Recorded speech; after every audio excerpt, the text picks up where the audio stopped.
to WineUpTV. I'm your host, Wayne, and I am here with four handsome young men. This is the Handsome Line Hotline. Handsome Man Hotline right here, guys. And guys, go around and introduce yourselves. Justin Basel with Basis Cellars Estate Winery. Josh McDaniels, Sweet Valley Wines. Ryan Raber, winemaker for Tertulia Cellars. Cameron Contos, Contos Cellars.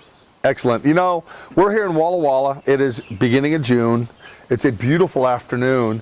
And these guys are so gracious to invite me over to sit down with them and to talk about their wines. And the neat thing about this whole situation is these guys all grew up basically in the wine business. Did you grow up in the wine business? Most of my family were gourmet chefs, so... okay. Yeah. So you had a little bit of experience as a youngster. I know you came from Seattle, or Duval. Yeah, I'm from Hicksville. Hicksville, Duval. I've got some relatives in Duval, and you know exactly who I'm talking about. And you guys all grew up around here. Yeah. So you grew up in the biz, and I know, Justin, talking to you, you were like 16, 17 when you started really kind of getting into the whole dynamics of the Walla Walla Valley and all the wines. Yeah, we actually, even a little bit younger than that, we planted our vineyards, and sort of that was chores. Like I said, you know, I've grown up, I actually grew up in the country, so, you know, I couldn't ride my bike into town. So the only way to get a ride was if I did chores, so that's sort of I got in it. Then I worked under our old winemaker, Trey Bush, who's with Sleight of Hand now. And he was a great guy to work for, so that's sort of how I got my start. Very cool. How did you get your start? He's 23. Look at this, right? This isn't right. Oh, man.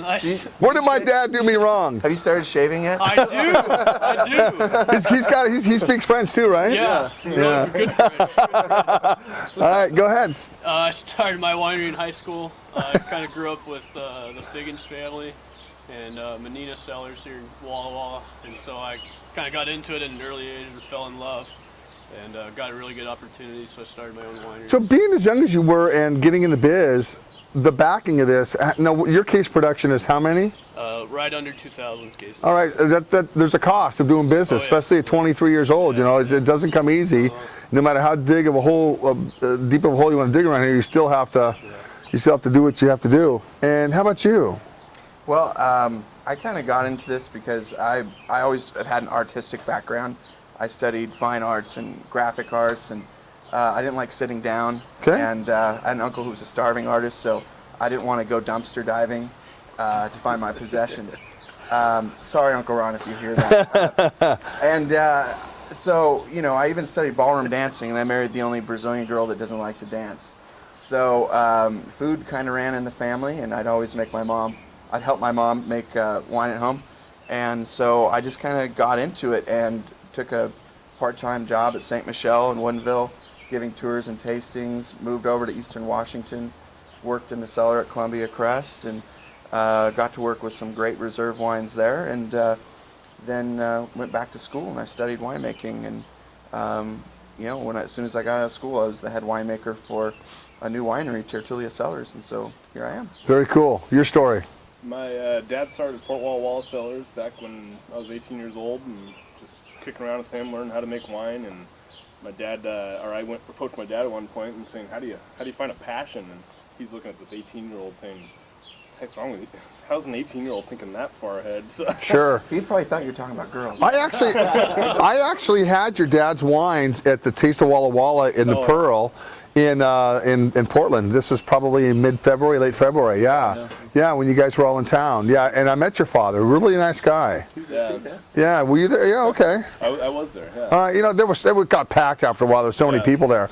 All right, guys. So here we are sitting here. You guys are all, you know, in your 20s, early 30s. It's a really cool opportunity to kind of tell everybody on WineUpTV about your program. You know, there's a lot of stuff that can be grown here in Walla Walla and Milton Free Water and the whole Columbia Valley, really.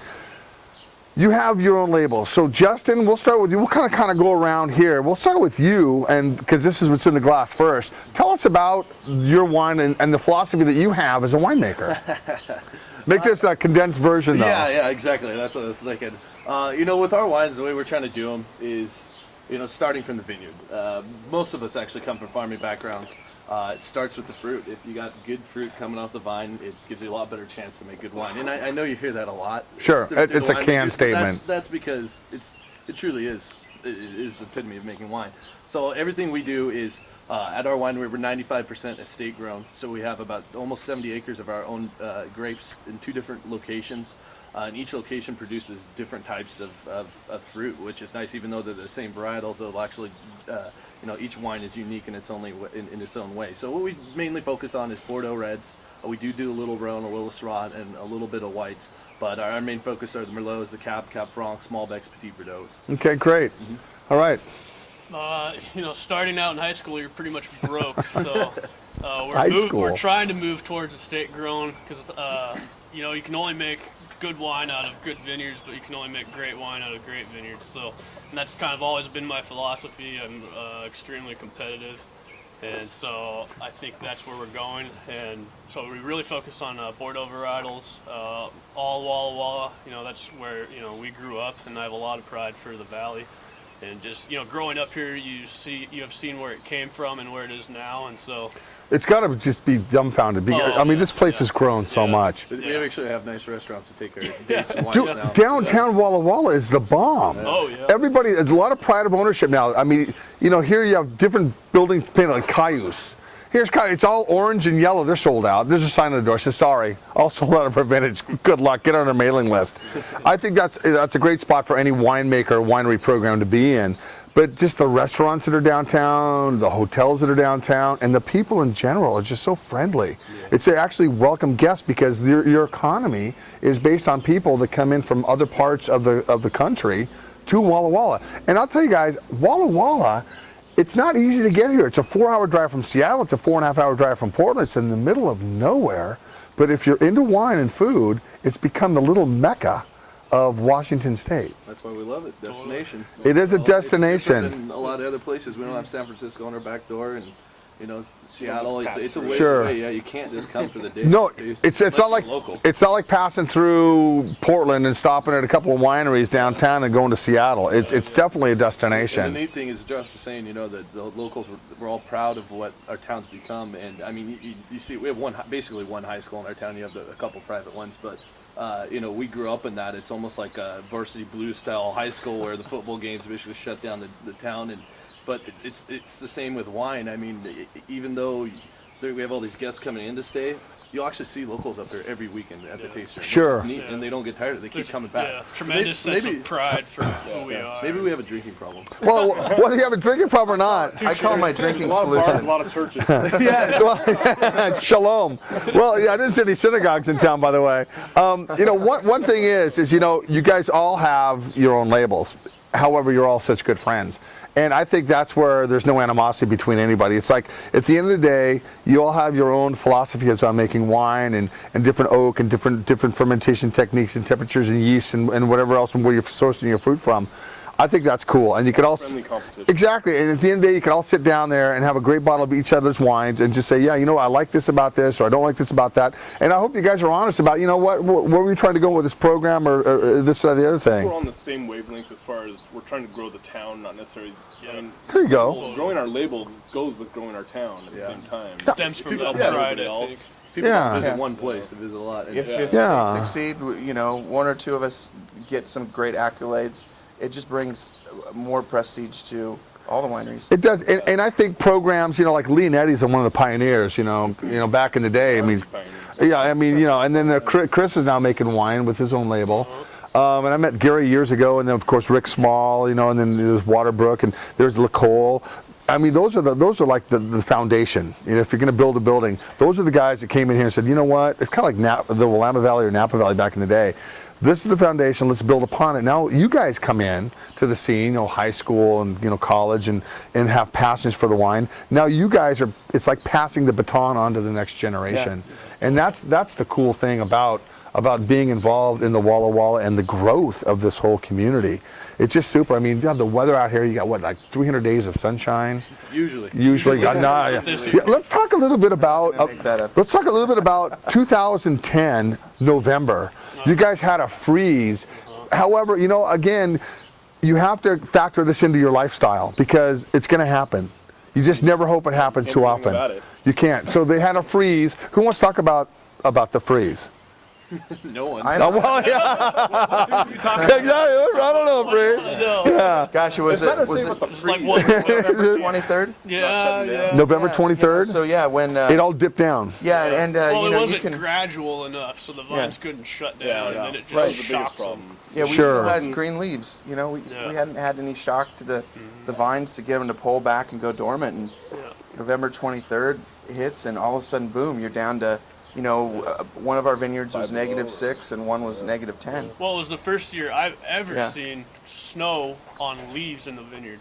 Yeah. I mean, it was. I got some pictures because it was pretty cool. We usually don't get that in No. November. No, you don't. And that's the unusual thing. You know, usually the vine will have time to shut down. It'll go through its normal dormancy period, and then it can freeze, snows, rain, hail. It doesn't matter. It's not going to hurt them. But boy, I'll tell you, look at some of these vineyards this year.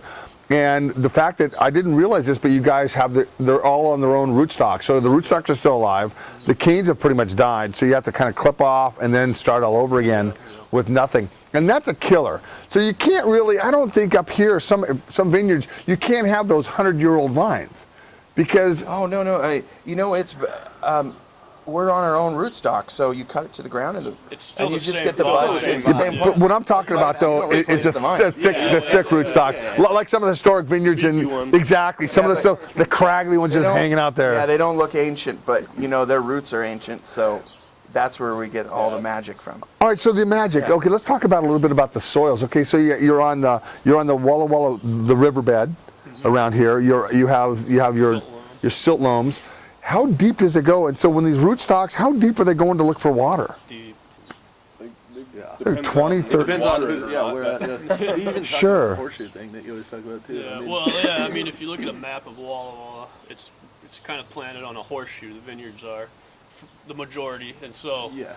I mean, as you go across Walla west to east, you know, the precipitation goes up an inch a mile essentially. Yep. And so, and likewise, the actual clay content in the soil grows, and I think that's because, you know, the more rain you have, the more mature your soils get. Okay. And so I think that directly, you know, comes into your wines, and what I've seen is like the more clay content we get, the higher the tannin concentration, and Okay. so whatnot like that. Well, to keep this short and entertaining, which it's not going to be, Justin, talk about your first wine that we had. I finished. So inspired. More for me. Speak for yourself. Me too, actually. Yeah. Oh, look at that. I know, huh? Ooh. Can we get another bottle of wine from the Basil Cellars? Where is this place anyway? Yeah, I really would. All right, tell me about this wine. So this wine here is one of our small production wines that we do. It's Merlot Cab Franc. We actually called it inspired because it was inspired by the Right Bank Chateaux de Bordeaux, where they do the Merlot Cab Franc blend. So it's actually 72% Merlot. The rest is all Cabernet Franc. Cabernet Franc, it comes from Sheldon Millie Vineyard out of Prosser. Okay. So it's actually a Columbia Valley wine.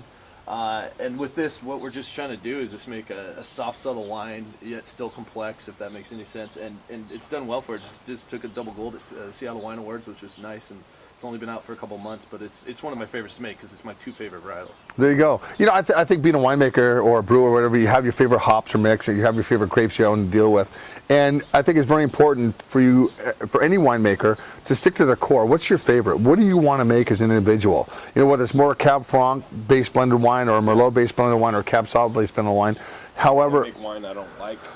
yeah, at the end of the day, if you can't sell it, you got to drink it, right? So you better make something you like to drink. All right, well, finish up, fellas. Let's talk about the next wine. Well, look at this label here. It's pretty dark. It is dark. Yeah, It's kind of like black. it is really black. And the Cab Sauv. So this is the 2008 Walla Walla Valley. Yeah, just released. Just releases, brand new. Now, so you're up at midnight, you and your fiance dipping these in wax. Yeah, totally. Look at the color. Good concentration on this wine. He actually was there. It was on his birthday. He was dipping wax. I like. Well, as my birthday comes, actually when I turn He 21, vicious at his house. so my birthday's always like spring release, except for the year I was turned 21 the day after spring release. You mean like, There you go. like a few weeks ago? Exactly, right? Gotta get that shave action down there, right? Yeah, nice. Little a little jabs. Sharpie action. Just for the camera. Okay, so tell me a little bit about your 2008 Cabernet Sauv. Yeah, so growing up, you know, with Leonetti, I really grew an affinity for some of the higher elevation vineyard sites. And you get, you know, more color, more tannin, and also a better acidity backbone. And so this is planted on, you know, kind of that same ridge as their Uplands vineyard. And so this is 89 Cab, 7 Merlot, and 4 Petit Verdot, all wall fruit, and you know, I think it's 70% new French oak. And what's your case production on this wine? 100% 110 cases. So. They're burning up the whole world with 110 cases. Yeah. And the retail on this wine? $35. You know, the cool thing with all your wines, price-wise, you have to really be conscious about that. I know you have your costs, your fruit costs, your barrel costs, your storage costs, all that stuff. Building costs. Yeah, we're at a double-wide mobile home right here at the Peso Cellars. No, it's a beautiful facility. I think it's very important, especially you guys being as young as you are, is you have to, who's your market? And, you know, you have to cater to that. And, yeah, I think price is paramount when it comes to quality as well. And these wines are all, how much are your wines? 30, 32. Your wines? They run from anywhere from 20 to 38. Okay. So you're all in the same ballpark. So your higher end's about $35. I think that's great. Moving forward, you guys have, hopefully, if everything goes well, 40 or 50 years of winemaking ahead of you. And it's about building your base, and it's about making great wines and really understanding your vineyard. Because when I talk to some of these older people that have been in the wine business for a long time, it's them being able to understand their vineyard and what it does and any given vintage, whether they have this much rain in the beginning or at the end, just to understand it and to be part of the fruit really at the end. This wine here, it's just delicious. I mean, the structure's there. It's got soft tannins, and I like that. I really, really like that. Sweet tannins.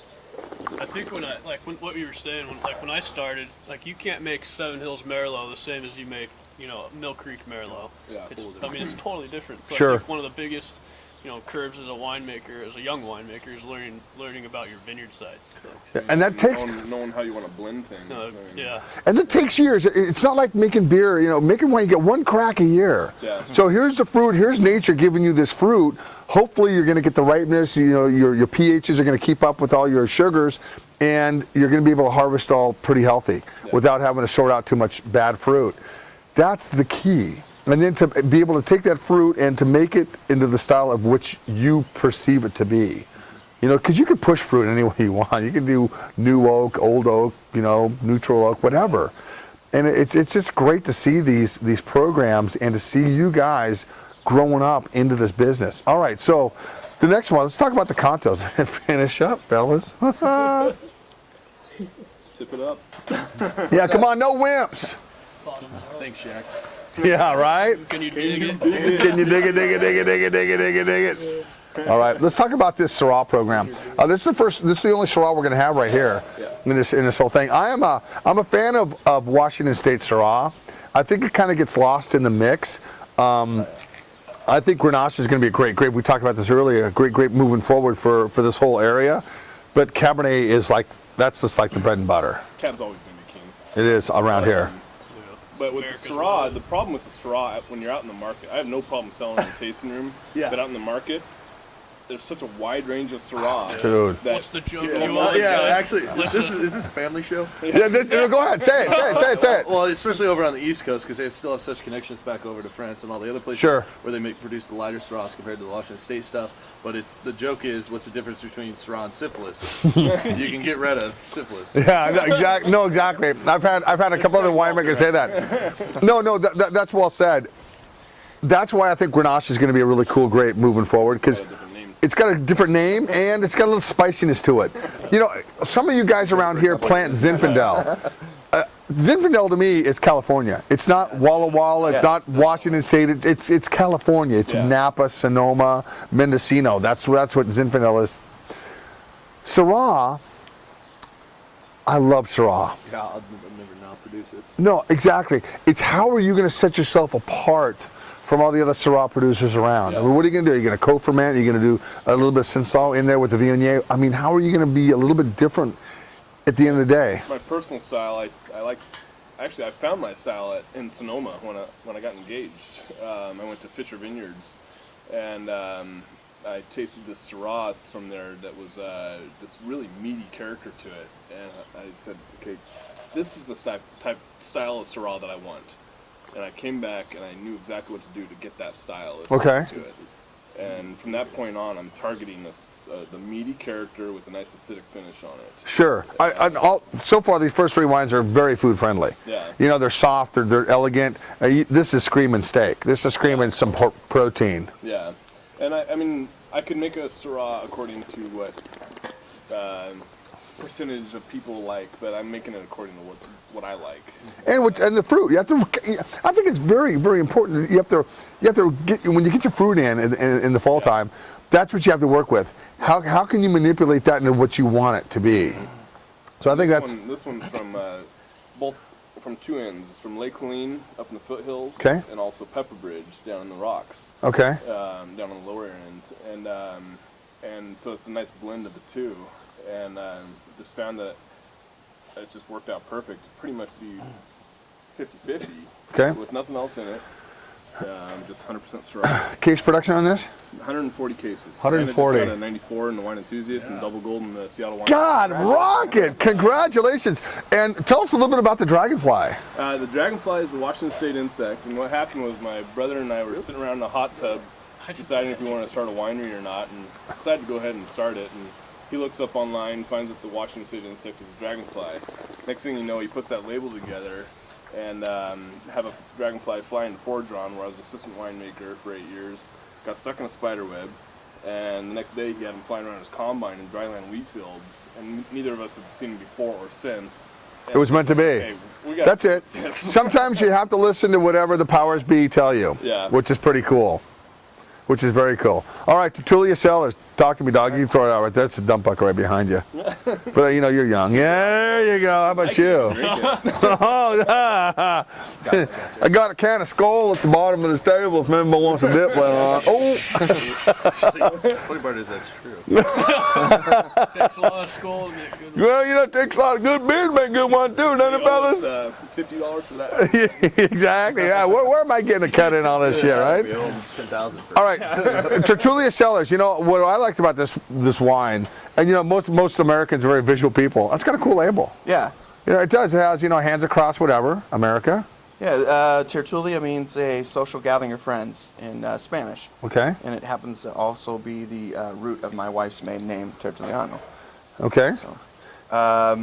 You know, and wine is all about kind of that community that you're part of. You know, your friends and your family. Sure. And you know, it's not. I drink alone sometimes, but Come on, George Yeah. Thorogood. You drink alone with nobody else. you know, like I said, We love you, man. it's not my drinking problem; it's my drinking solution. But no, I That's just the you know, therapist tells you. I'll only drink alone if it's really good and I don't want to share it. But you know, wine should be. Now I know. Now you know. If he doesn't get invited over to any more dinners, I know completely why. You know, right? Like you never drink great wines by yourself. You always drink with your friends. That way you can talk about them when you get really old. That's true. It's true. It's true. I'm calling you out on that one, man. All right. You know who your good friends are. If you're not good friends, you bring them. They bring over good stuff too. Exactly. Yeah. They have to. They have to. So the Tertulia Cellars. This is and what's the case production on this? About 250 cases. Is that pretty much? You know your top Yeah. end. Then the 09 is the 09 is gonna be 150. It's What's the blue? you know, it's 55 cab, 27% cab franc, and 17% merlot. So it's more of a I hate to like say Bordeaux, but it's more of a right bank Bordeaux blend. No, that's Yeah. you could say that. The thing that gets me with all Your label. yeah. No right bank on the label. The thing that is cool, especially when you're young and growing up drinking different wines, is you like a certain style. Right. Whether it's a right bank or left bank, whether it's from Châteauneuf-du-Pape in northern France, a Syrah blended wine, it doesn't matter. If it's Walla Walla wine. Or if it's Walla Walla wine, it's just like you have these grapes, and let's face it, most of these grapes come from their roots are in Europe. Right. They're all planted here, all been but done. it's all been done. And my favorite wines are the ones with real texture and mouthfeel. When we put the blends together, we're going for mouthfeel. That's got really nice tannins. Yeah, to it. it's very again the Bordelais tannins. Yeah. And I just love wine. I love, somebody's like, "What's your favorite wine?" I love any Dude, well-made wine. I get that asked to Yeah. me all the time. You know, Retsina, not so much. Oh yeah. But, sorry, Greek people. Yeah, sorry. Yeah, sorry, man. You know, we still love you, man, but you know, But gotta draw the line. I like to make terroir-driven wines that you can get a real sense of place from year in and year out, and you can really see. The great thing is, you say you hope we'll be making wine in 50 years. I hope I'm still around in 50 years because these vines are going to get older every year. They're going to get more complex, and I hope we get more complex. And we, from our experience, Dude, if I'm sitting here at 101, Your hospital, we're gonna have a problem. You know? Your hospital bill gets Yeah. No, you know, I think that's well said. And the cool thing is, again, is how young you guys are and how your visions are all pretty much the same. Let's make great wine. Let's keep putting Walla Walla on the map. And inviting other new young gun winemakers in, but seeing what they have to bring to the plate. I mean, because what you guys have established here, this is kind of like, you know, what's the NBA Finals. You guys are all rock stars and you're all good at what you do, you know, but then there's always those up and coming newcomers. Don't feel like a rock star. Though. No, but not at all. yeah. Are you retiring soon, Shaq? You know, but I think it's important that y'all have this understanding. Y'all stay friends, but at the end of the day, is you're all going to grow up together. You're going to get married, have children, and hopefully your kids. Yeah, and hopefully your kids. Not together. Yeah, and hopefully your kids will, you know, get in the business. Yeah. Did I just open up a can of worms here? I don't know if I did or not. I got a month old. Oh, dear, there you go. Congratulations. You know, you wait. Dude, you wait. Kid too? No. Uh-oh. Here's the weather. This is the booze talking. Next wine. Yeah, next wine. All we're right. gonna get some letters. No hate mail here. All right. Let's Monesia's song. Talk to me about Monesia's song. This is, you know, the cool thing with. Let me just digress for a second. I have a hard time. Let me talk about a couple of labels that these guys have out. They're really paying homage to charity, and I know Justin does that with his Earth wine very, very well. And tell me a little bit about this wine. That's his. I can. Yeah, so a couple years ago, I got a chance to go down to Jamaica with a non-profit organization, and you know, I was like, oh, Jamaica's sweet, you know, vacation, sit on the beach. Smoking weed all the time. Yeah, you know, well, whatever. Do a little Bob Marley. I'm just saying, you know. Yeah, but so we built a playground for an orphanage and did some filming of child trafficking, and so some really cool stuff. And so it kind of hit me when we got back that, you know, this is really a place that needs some eye-opening for people. Okay. It's not just a resort area. And so a nonprofit here in Walla Walla called Embracing Orphans, they go down there and they help a few different facilities, and so they've done really well. And so this is kind of my philanthropic way of giving back to them and raising awareness for not only, you know, it's had two goals in mind, you know, raise money for the orphanage or for the nonprofit, and also to, you know, gain awareness for the nonprofit and also the orphans around the world. And so 30% of the proceeds go back. It's all mailing list. Huge amount, that percentage back. No, that is a huge. 30% back is great, and you know, I think it's important, especially you guys have really captured this, being young like you are, is to give back. I mean, we're all so blessed. We live in America, you know, and we're able to sit here and do whatever we want to do, and to be in a position to do what you're passionate about. You know, no matter what our roots are, you all have one thing in common: you love wine.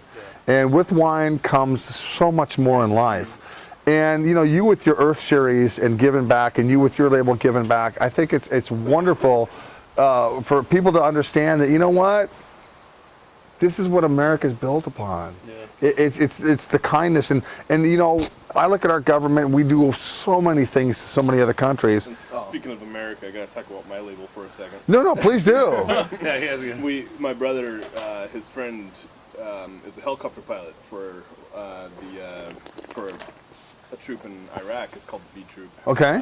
We have a B Troop bottle. Where's your wall? Where is it? I didn't know we were advertising. No, that's okay. That's okay. But you know, we'll put your email address. It's a B Troop bottle, and we etch every single bottle, and we sell it. And we actually put together 12 cases, or more like 14 cases with the Magnums too, and sent them over to her when she got back to the States, and she distributed out to her whole troop, and it's her patch, and that's the logo. and then we actually make some extras with the percentage of it going to donation of her choice. I think that's great. You know, again, you know, these guys are just, to be able to sit amongst you guys is a real privilege.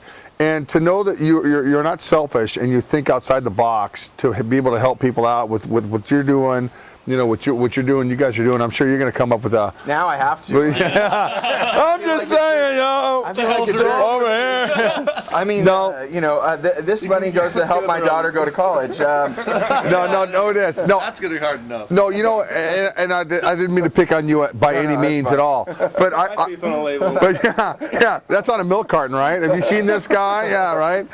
I think it's really important as you guys get older together to always give back. I think that's what makes doing what you're doing a really, really positive thing for everybody. Yeah. Nobody loses. You give back to your... We learned from the old timers that have been doing it forever. Leonetti, Woodward. They're not that McCall. old. I mean, they're Some not of that them are. old. They're not that old. No, but they're the godfathers. They're the Godfather. However, you know, like a good relay race. More energy than I do. Well, like a good relay race, you know, like Gary Figgins passed his baton on to Chris. Now Chris is running with his baton, with his label, and still helping his dad out. And I'm sure that when he has children, if he does, he'll be able to pass that baton on to his younger generation. Okay. And I noticed that when I worked at Mondavi. Here's Robert, had kids, you know, Tim and Michael and Marcia. And then, of course, when Michael had kids, there's Rob, and so everything kind of gets passed down. And I think, well, I think They're all still in the industry, though. they're all still in the industry, exactly. but Continuum's doing yeah, well. but yeah, it is, and I think it's important that you all have that, maintain that passion for what you do. Yeah. And you know, maybe your kids won't get into the wine business. That's okay. Something's got to break now and then, but it doesn't matter until that moment happens. You keep it running as long as you can, and that's what's cool. You know, the 5 wines I had here were wonderful, and I'll have them on my website. If you guys, Mark will have them linked up. This is great. I mean, to be able to come out here, if you guys ever want to come out here and give these guys a call, they're accessible. And that's another thing that's really cool about you guys. Right now, before your, you know, rock star status, you're always, and one day you go, oh, how much is this net worth? Oh, you ain't ever, no. I don't think it'll ever get that way. I think you guys are promoting Walla Walla as Walla Walla should be promoted. Small, country, great wines, great restaurants, a great atmosphere. So you guys, I lift my glass and I say cheers to the Young Gun winemakers. And until I see you guys next time, have a great day.